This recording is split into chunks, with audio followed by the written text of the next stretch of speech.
యాదాద్రి భువనగిరి జిల్లా బీబీనగర్ ఎయిమ్స్ వైద్యులు అరుదైన శస్త్రచికిత్స చేసి రికార్డు సాధించారు.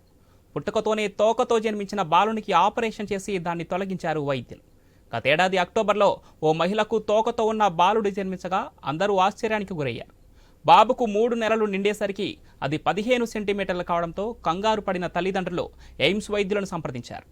చిన్నపిల్లల శస్త్రచికిత్స విభాగాధిపతి అదనపు ప్రొఫెసర్ డాక్టర్ శశాంక్ పండా బాలుణ్ణి పరీక్షించి వెన్నుముక్కలోని 5 వెన్నుపూసలతో అనుసంధానమైన తోక బయటకు వచ్చినట్లు గుర్తించారు. వెంటనే తన వైద్య బృందంతో కలిసి ఆపరేషన్ చేసి తోకను విజయవంతంగా తొలగించి బాలుడు సంపూర్ణ ఆరోగ్యంగా ఉన్నట్లు తెలిపారు.